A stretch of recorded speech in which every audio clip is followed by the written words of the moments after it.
Hello, Fastic family, and welcome back to another episode of the Fastic Feel Good podcast.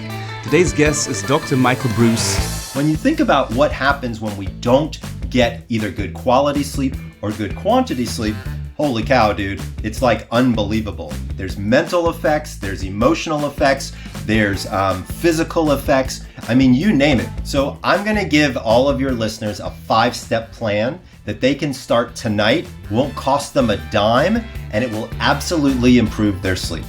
Dr. Breus is a clinical psychologist and sleep specialist. He's known as America's sleep doctor and has written several books of the importance of sleep. Today we're going to talk about why sleep is such an important part of a healthy lifestyle, how you can sleep better, and how to optimize your fasting schedule for a better night's rest.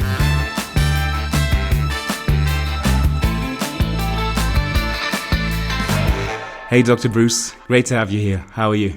I'm doing great. Thanks for having me on. I'm excited to be here. This is going to be a lot of fun. Definitely. I guess you feel well rested, right? I do feel well rested. That's definitely a question that I get asked often. You know, it's funny. Everybody has a different amount of sleep that makes them feel well rested. We used to always think, oh, it's got to be 8 hours or whatever. But the truth of the matter is, everybody's sleep need is a little bit different. So it's really more of a range. Last night for me, we have a new puppy here in our house. So that made things a little crazy, making sure that he made it through the night. But I was in bed by midnight and I was up about 7 a.m. Oh, wow.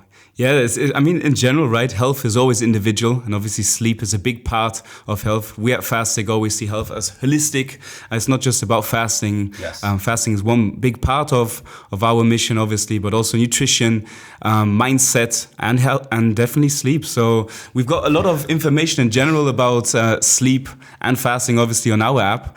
But judging by all the comments we have got recently, I just found it was time to get an expert on about sleep, and who better than yourself? So it would be great to just... Well, thank you. Would be great to just start with the basics. I mean, a lot of us know why sleep is important, right? Even if we don't really know why. So maybe you could just give us a bit more information on what actually happens when we sleep, and what does a normal cycle look like? Absolutely. So when we think about sleep, there's really two distinct processes in our brain that, when they work together in concert and are balanced, allows our body to achieve what I would consider to be optimal sleep. So these two systems, one of them is called your sleep drive. The other is called your sleep rhythm. All right. So let's break these down a little bit and for the audience. So sleep drive is a lot like hunger, right? So I'm hungry. I eat something and that hunger begins to dissipate. Mm-hmm. The same holds true with sleep. When a cell eats a piece of glucose, something comes out the back end. One of those things is a transmitter called adenosine. Adenosine works its way through your system and goes to a very specific receptor site area in your brain. As adenosine accumulates, you get sleepier and sleepier and sleepier. Now, just as an aside, as you probably have known from my books, I'm kind of a sleep geek, and I like to learn all kinds of weird sleep facts. It turns out that if you look at the molecular structure of adenosine and the molecular structure of caffeine, they're off by 1 molecule. Which is kind of amazing if you think about it. Like, the substance in our brain that makes us fall asleep is literally 1 molecule difference from the substance that keeps people awake all around the world and is probably one of the biggest threats to sleep in and of itself. But that's sleep drive, and that's how the drive part works. But there's a second system that's very, very important, and that's called your sleep rhythm, or what I call your circadian rhythm. So also very similar to hunger, people have a tendency to get hungry around breakfast time, around lunchtime, and around dinner time. At least here in North America, most people seem to have a tendency to get sleepy somewhere between like 10 and like 11:30 at night. So when your sleep drive is high and your circadian rhythm is on point, you will sleep. But if either one of them is off, you will fall into one of two categories. You'll either have a sleep disorder, like apnea or narcolepsy or restless leg syndrome, or you'll have what I call disordered sleep. So disordered sleep is, I don't quite have a sleep disorder, but hey, Michael, I got 5, 6, 7 hours of sleep. I woke up and I still feel like crap. What's going on? That's the area I focused a lot of attention on with my most recent books and all of my research. But generally speaking, these two systems, when working well with each other, allow the body to sleep. Oh, okay. Very interesting. I mean, like, it's just a science for itself, right? And Right. have you got any tips, like, or actually, before we go into that, I would, like, what's your rhythm? Like, what do you go by? Do you switch it up? So it's a great question. Yeah. So it's a great question. So if we break down circadian rhythms, it turns out that there are 4 different types of circadian rhythms. Now, these are called what's called a chronotype. Now, people may not have heard of the term chronotype, but actually almost everybody has heard of the concept. Have you ever been called an early bird or a night owl before? Of course. Right? Have you? Of course, right? So those are chronotypes. So back in the 70s, we used to think there was early birds, there were people in the middle, and there were night owls. And that was kind of all we really thought about.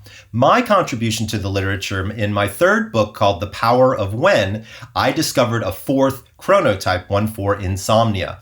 So my personal chronotype, though, is I'm a night owl. So I never go to bed before midnight. I mean, ever. And to be honest with you, dude, I hate mornings. I always tell people the only thing I hate more than mornings are morning people because they're so damn chipper all the time and make me crazy. I'm like, ugh, make it stop, make it stop. So I'm a night person for sure. Yeah, I remember when obviously growing up, my dad was a morning person and he was in such a good mood every morning. I was just like, oh man, I can't be doing with this. But I on the same time, I probably got on his nerves in the evening because I just couldn't go to bed like yourself before midnight. So very interesting. I mean, sleep. Well, and here's what's also interesting about that is as a young man, almost everybody is a night owl because our internal biological rhythm shifts. So when we turn about 13, 14, 15 years old until we're about 20, most teenagers love to stay up late and love to sleep late, right? So think about, you wanted to stay up and play video games, talk to your buds, do your thing. And then come Saturday, you could probably sleep until like noon, 1 o'clock. My son, he can sleep until 2 o'clock in the afternoon and he's 19. It's unbelievable. Yeah, I was one of those. I had that talent as well back then. I can't do that anymore, unfortunately. But good old days, definitely. What about people who work night shifts? So we've got listeners who obviously have night shifts as well. What can you say about that? So night shift work is very difficult. So let's break this down just a little. Let's do a little double tap real quickly on night shift, right? So number one, it's easier if you're already a night owl like me to do a night shift, right? So if your body naturally wants to stay up late and sleep late, then it's okay to be on the night shift. But what if we're like your dad, right? Where you said your dad liked to get up early and go to bed early. That's not the type of person that should probably get a night shift job, number one. Number two, there's unfortunately a lot of data that suggests that working the night shift is not healthy. In fact, we see higher levels of suicide, higher levels of depression, higher levels of loneliness. We also see higher levels of physical health problems, higher levels of pain, higher levels of obesity, higher levels of all kinds of things when people are up at night, when quite honestly, their bodies should be asleep. Now, don't get me wrong, dude. I understand why people work the night shift. You get paid more. A lot more usually, like time and a half and sometimes double time. But even nicer, you don't have to deal with a whole lot of people, right? It's like, it's like you kind of, if you're an introvert, if you're somebody who doesn't like a lot, like I'm an extrovert, right? I don't mind hanging out, chit chat and things like that. But if you're somebody who likes to keep to themselves, night shift work might be something that's very attractive to you.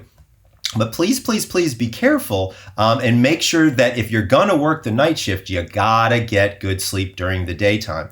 So how do you do that? You have to prepare your bedroom so that during the daytime, it's dark, it's cool, and it's quiet. That way, people, when they get home from work, have a cave, if you will, right, that they can go into and be able to really get the sleep that they need. So when we talk about shift work, we really talk about things like understanding our bodies, understanding our chronotypes, and then creating an environment which is conducive to sleep during the daytime. Makes a lot of sense. So, I mean, there's so many benefits in general you can get through a good night's sleep or a good sleep in general, right? Or if your night shift during the day, mentally and physically. So, what do you think are the biggest benefits mentally and physically with a good sleep? Oh, wow. Well, here's what's interesting is we know more about what happens when we don't sleep well than when we do sleep well, right? Sleep deprivation. So this term sleep deprivation is very individual. Let me give you an example. So as I said before, I go to bed around midnight. I wake up somewhere between 6:30 and 7. So I get about 6.5, 7 hours of sleep.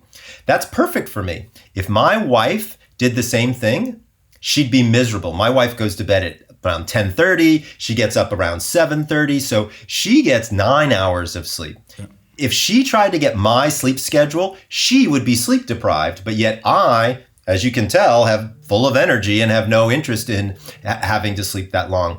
So one thing I want to be clear for all of your listeners is that sleep deprivation or the lack of sleep is personal. That's number one. Okay. Number two, a lot of times we have a tendency to think of it as minutes or hours, when the truth of the matter is we need to be thinking about it from a quality perspective, more so than from a quantity perspective, right? And what's interesting about this is if you really pay attention, know what your chronotype is, and only sleep during those chronotypical hours, here's what's interesting is the actual sleep that you get is of higher quality. You get more deep sleep and you get more REM sleep. And that turns out to be incredibly, incredibly important over the long haul. So when you think about what happens when we don't get either good quality sleep or good quantity sleep, holy cow, dude, it's like unbelievable. There's mental effects, there's emotional effects, there's physical effects. I mean, you name it. I'll give you a couple of examples. In the physical side of things, we know that, for example, for a male athlete, if they get less than, it's like 6 hours of sleep a night, their reaction time slows by almost 30%, right? Now, that might not be a big deal to most people out there, but if you're driving a car, that's a big deal, right? Or if you're out shooting hoops with your buddies, that ball's going to fly right by you because you're slower than you normally would be.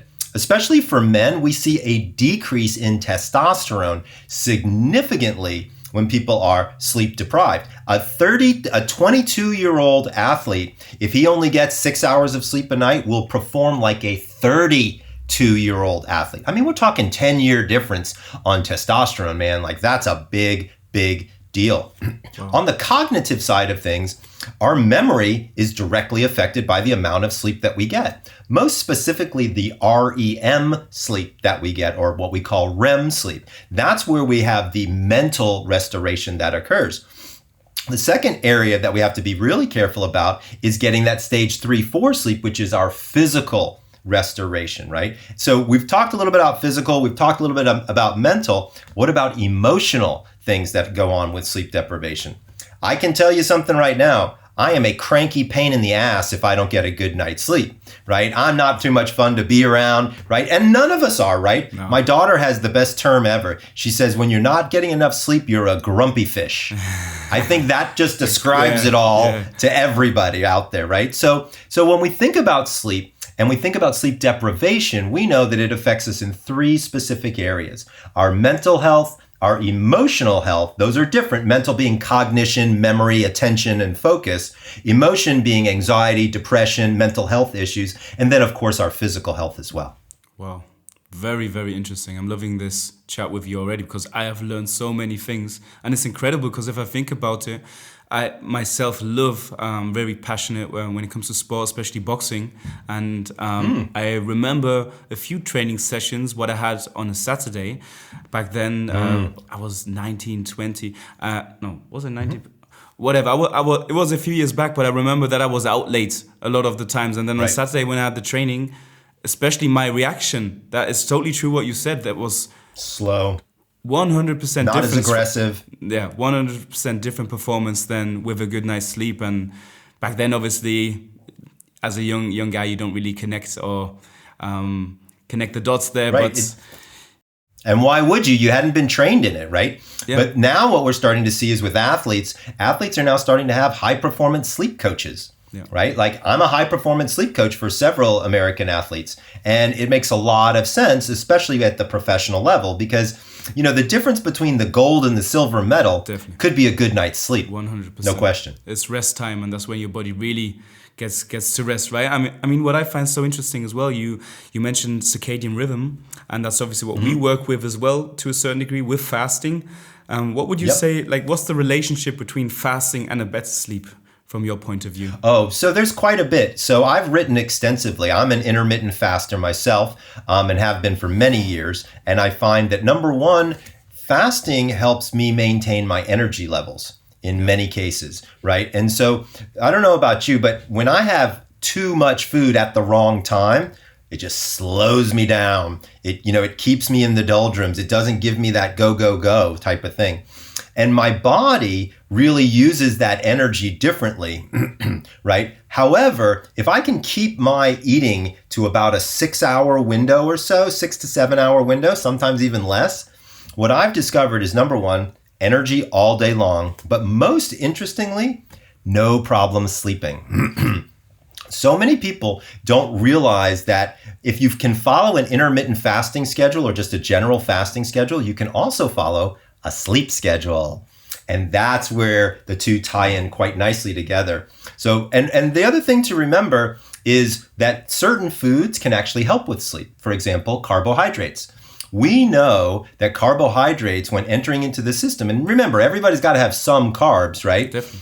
When those enter into the system, it increases serotonin. Yeah. Serotonin is the calming hormone, and that's great for right before bed, right? And so calming people down before bed, because let's be honest, we got a pandemic going on here. I mean, there's stress everywhere. Definitely. So being able to have some control over your eating schedule, number one, is important because it's nice to have some control over something these days. Number two, it's also nice because you can create a schedule for you for eating, for sleeping, for, exercise. So what I like to do is I like to have that kind of a control in my 24-hour system. So I have a movement schedule, I have an eating schedule, and I have a sleeping schedule. And as they all intermix, they work with each other to make me perform even better. Wow. I love the thought of that. And to be honest, since this is the first time, that's why I'm saying it's really inspiring, where I'm like questioning myself, okay, I'm so into health and holistic health, and obviously I'm always aware, sleep is important, it's good, but you're really making me aware of, okay, why am I planning workouts, fitness, boxing, my nutrition, exactly, all of this, but I'm not planning my sleep? And that's, okay, I must say one thing, what I do plan, and I've noticed it really gives me a better sleep, is I leave my technical devices outside of the room, and that really helps me to wind down. I read a book or I do some journaling, and then I go to sleep. Yeah. And I'm sure you've got some advice for our listeners as well, how they can optimize their sleep. Would you say this is some of it? Because I can just imagine how many people go to bed with their laptop or watch TV, and that's just probably a different kind of sleep you get after that, right?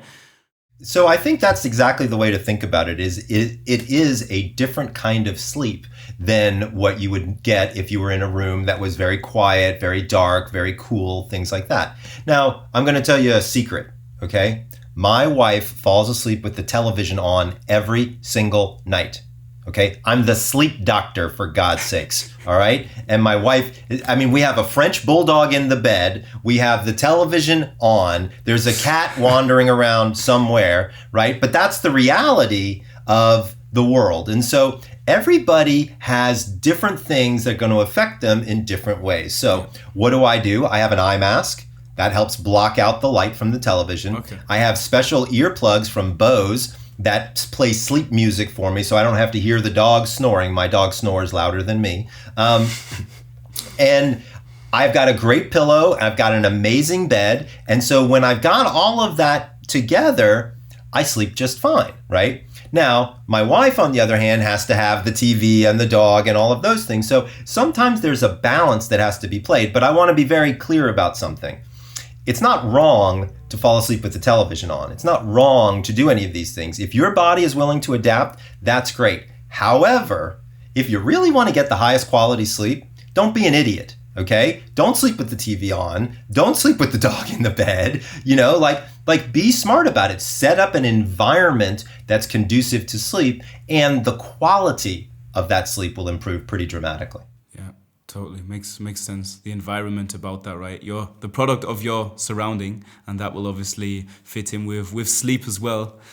Totally with you on that. I mean, one other point, and that's why fasting can be so beneficial as well, is obviously having your last meal at a certain time of the day and then giving your body the time to digest, to then obviously get into go to sleep in a fasted state, not fasted state, but digested state, because obviously your body can take the time to repair itself overnight and doesn't have to use the time to digest. So would you recommend as well to have a certain period of time, maybe a few hours, 2-3 hours, where you say no food intake except certain types of food where, like you just said, that are beneficial for better sleep? Well, here's the thing, is you have to really play around, because everybody's, kind of different, right? And so what I tell people all the time is you don't want to go to bed hungry, but you don't want to go to bed full either. So I usually tell people you need to have stopped eating about 2 or 3 hours before lights out, just to allow your body to move through, clear the food, and get you kind of in a better place. But let's say you had a long night, you didn't get a chance to eat enough, and you don't want to go to bed hungry. So there I'm asking people to have maybe a 200 to 250 calorie snack. It should be about 75% carbohydrates and about 25% protein or fat. Okay. And so what I'm talking about here is like, an apple with some nut butter on it, right? Yeah. Or a rice cake with some avocado, or something along those lines. Because again, you don't want to put too much into your system that's going to cause a lot of issues in terms of digestion, but you also don't really want to go to bed, with an empty growling stomach, because that will keep you awake as well. Makes sense. Yeah, maybe just to clarify, like you just said, like an apple, good carbs, obviously, for our listeners listening, not a pizza or carbs like that, right? You wouldn't recommend that. Pizza before bed is not a good idea, but an apple and some nut butter is probably a much better idea. Yeah, no, I can see that. Definitely makes sense. One question, what would interest me personally as well, because I'm looking into experimenting with power naps, and I know that a lot of our listeners, they comment that or give us these comments and ask us about power naps as well. What is your advice on that? Right.